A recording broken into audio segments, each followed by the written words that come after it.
without your love, girl, there's no more. Tell me what you're playing. Oh, and I know you don't want nobody else. No, no, no.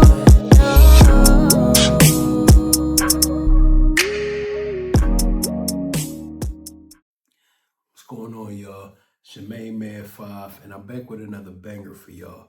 So, like I said, we're going to be diving more into a lot of stuff that we've been seeing get continuously recommended.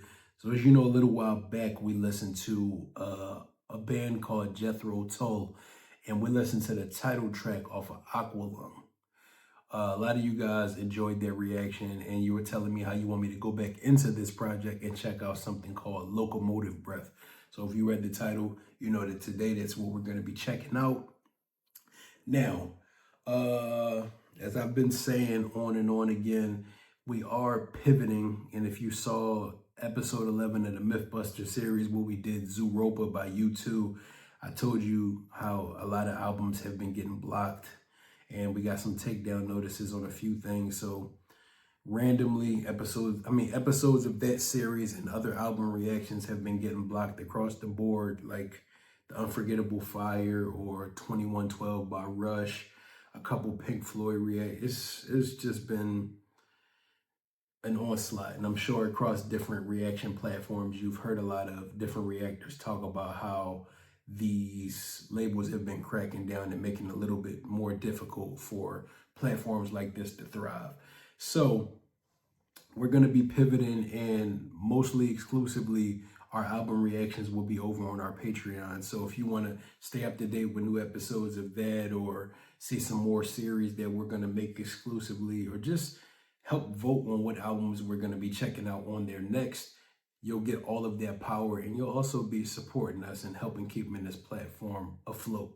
So I'll put the QR code to our Patreon right here if you want to support, but also if you want to watch our full-length album reactions and stay up to date with every journey that we're starting. Like I've been saying, we're starting the Queen journey. We're going to be listening to more Rush albums. We got some Led Zeppelin coming. We're going to be doing some Tull projects.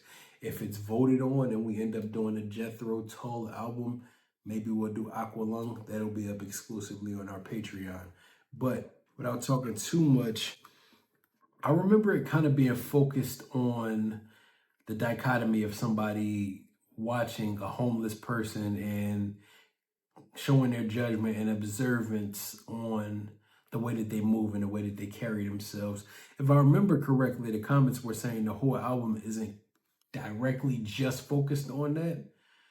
So I'm kind of interested to see what else they're going to be talking about on this project. So let's just get right into it and see why it is that I saw this reaction specifically get requested so much. So let's do it.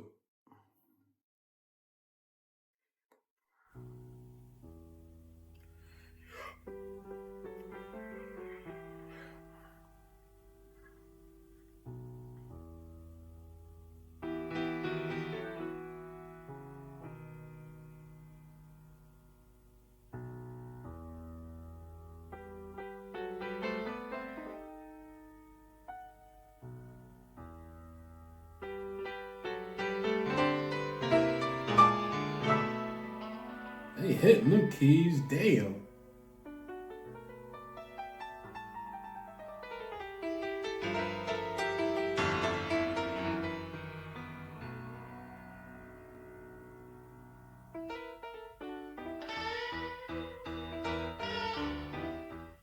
Okay.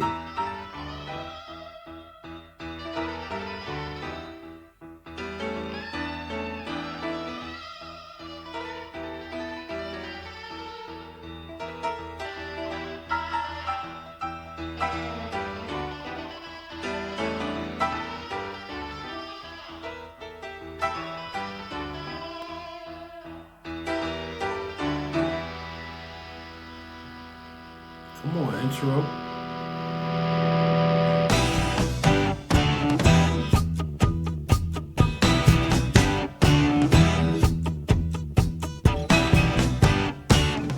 In the shuffling madness of the locomotive breath runs the all-time loser. headlong to his death.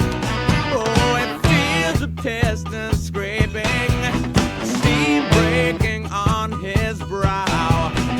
Old Charlie stole the handle, and the train it won't stop going. No, it could slow down.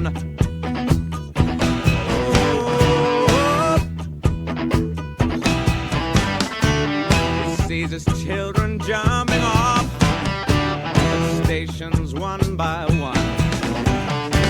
His woman and his best friend in bed and having fun. Oh, he's crawling down the corridor on his hands and knees. Oh, Charlie stole the handle, and the train it won't stop going. No, it should slow down. Yeah.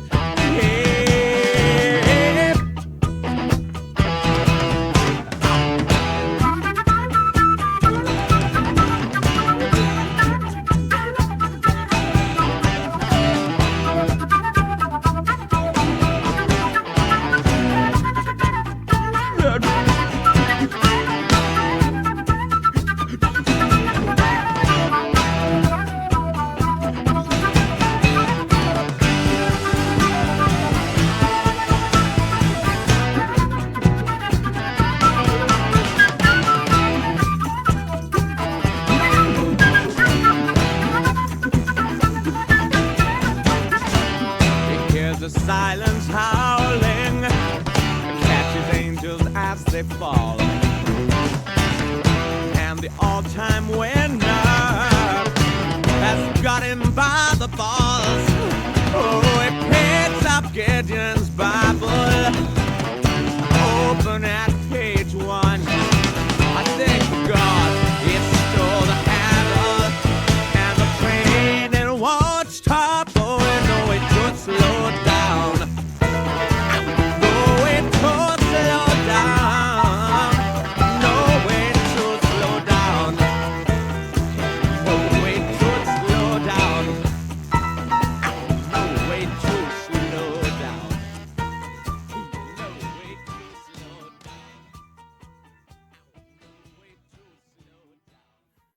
That was dope. Okay, so I like how multifaceted that one is. So, first of all, the line that stood out immediately was when he used the phrase of Bible and Gideon. I like the fact that that kind of lends into this story as well. So to pull it a layer back, I get what people were trying to say when they were trying to say it wasn't just focused on the homeless dichotomy. I feel like the thought process that I'm getting is that it's focusing more on talking about people that are falling on hard times, talking about people that are dealing with some semblance of tragedy in their own personal lives. It seems to be focused on the downtrodden and the people that are struggling through life, because this comes from the perspectives of somebody, and it also seems like a cautionary tale of somebody who feel like they don't have a handle on their own life, or somebody feels like they've been humbled by their life to the point where they feel as though they don't have anywhere to go, or they don't have any power or control, so they try to take power in any way that they possibly can. It could be literally as far as somebody who's crashing out. Like Charlie finds out his wife is cheating on him. He is dealing with a lot of things in his personal life, and he feels like everything around him, the world is closing in so fast that he's literally drowning. So to get some semblance of it, or just in a suicidal rage, he could literally have stolen, boom, taken the brake off of the train, and he's trying to crash into life. But it also could be metaphorical for the impact of the weight of life and how it feels like a runaway train, and how he has no control in stopping everything that's going on. But I also like that they used the metaphor of like Gideon in the Bible, and the fact that the angel came down to let Gideon know, like, hey, God chose you to be the person that's going to free your people from the Midianites. But it was like, it couldn't be me. I'm the weakest of all of my father's children. How can God expect me to do such and such? I would need God to show me a miracle to let me know that I'm really the chosen one. And I like that plays on Charlie as a character in this story, because if he feels so broken down and to the point that he doesn't feel like he has any power, even if God himself were to send an angel down and let him know, hey man, I know you're going through a lot. I know your wife is cheating on you. I know you feel like you're losing all control over your life. But if you just pay attention to what I'm trying to do, I'm trying to strengthen you for this next phase. All of the things that he's endured makes it feel like, I can't believe that. Why would God choose me? And if so, why am I being treated the way that I am? Why is my wife doing this to me? Or why am I poor? Or why are my children running away from me? Or why am I blah, blah, blah? Sometimes we tend to miss out on the bigger picture because we don't want to embrace the fact that we're chosen. All of the things that you go through in your life are to strengthen you for the next phase of your life. Although myself included, sometimes we overlook that. It's easy to talk about these parables and talk about lessons in a way that we're supposed to embrace our hurts, and we're supposed to understand that storms are supposed to reinforce us and make us stronger. But when you're going through it, you don't want to hear none of that shit. I don't want to hear all of that. I just want to let my life crash. I just don't want to be here anymore. That's how people end up in those depressive phases of life where they feel like there's nothing left for me. There's nothing left for me to do. And apparently God has turned his back on me. So I like the fact that it's talking about somebody who's downtrodden, somebody who's down on their luck and feeling as though it's time for them to give up. I just love the fact that it serves as a cautionary tale that if you allow yourself to be taken by all of the trials that you go through in life, and you allow your life to treat you like a runaway train that you have no control of, you will lose yourself in all of it. That's at least what I took away from it. I know sometimes I can take something and take it a layer deeper than what the song was intended, but that's a little bit of what it gave me. Comment down below and let me know if you have similar thoughts, or if the song, from what you know from the artist personally, is going in a completely different direction. But the vibe I'm getting is that the album is talking about the downtrodden, not just any specific class, but just people dealing with hardships in life. That's kind of what I'm getting so far. But yeah, comment down below, give me some background, give me your thoughts on the song and what this is reminiscent of. Even the intensity of the instrumentation on the song lends itself to the lyrics, because it feels like somebody who's in fast movement, somebody who's just constantly running around and around. That's the way that your mind feels when you're going through circumstances like this. It feels like there's no way for you to slow down and just process how you're feeling.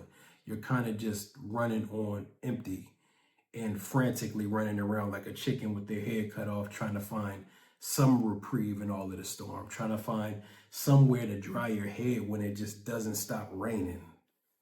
I hope that makes sense. Sometimes I can ramble on. But yeah, let me know your thoughts on the song as well. And if you enjoyed this reaction, make sure you like, comment, and subscribe. Turn on that post notification bell so you stay in tune every time I drop this one. Use your hype points to hype this video up so we can get pushed further into the algorithm.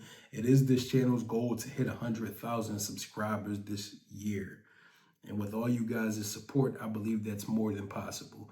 We're about to hit 25K, and I appreciate everybody who's been here along for this journey, everybody who's indulged and enjoyed the content on this channel, and everybody that's looking forward to continuing to grow with us to the heights that God is going to intend us to reach. I truly do appreciate it. And again, I'll put the QR code to our Patreon here for anybody who wants to support, or anybody who wants access to all of our back catalog, but all of our future full-length album reactions. If we do Aqualung, etc., it'll all be up there on Patreon like I explained in the beginning. So scan that if you want to support and go join the family. Much appreciation to all of our beautiful patrons for your continued support. You guys' support has made it possible, and I look forward to building an even bigger family with everybody there. But without talking too much, this was my first time here at Locomotive Breath, and I go by the name of 5. So until next time, peace. How does this go? You wanna know? You've never been here before. Go with the flow. We'll take it slow. No need to rush.